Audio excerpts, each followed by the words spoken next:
Today we're going to cover how to color correct an image in a different way than using just color balance. The same sort of rules apply in that we're going to be starting with our layers palette and we're going to hit Command J, and then we're going to go down to the black and white cookie and we're going to select levels.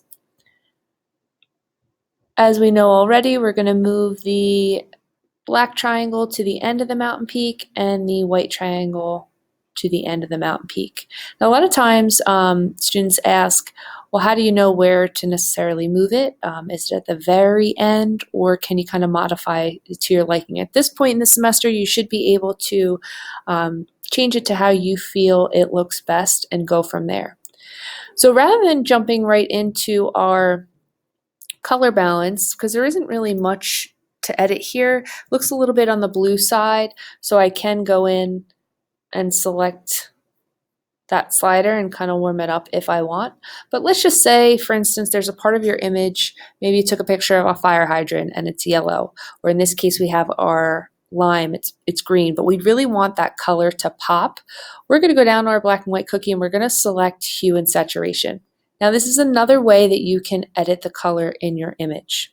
On the right hand side, you have your drop down menu, your pre-selected colors that you can decide how you want to modify. So in this case, if I'm looking at the greens tones in here of the lime, I can select green and I can up the intensity by moving the saturation slider to the right. Now you can kind of see it changing a little bit at the bottom. You can also change the overall hue of the areas that are green, and you can modify the lightness and the darkness of that. Now let's say I select yellow because a few of the pieces of this look to be a little bit on the yellow side.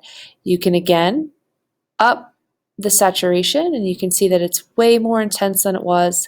I can change the lightness, the darkness of it, and I can also modify, as I said, the overall tone. So maybe I want to change this lime to be a little bit more green.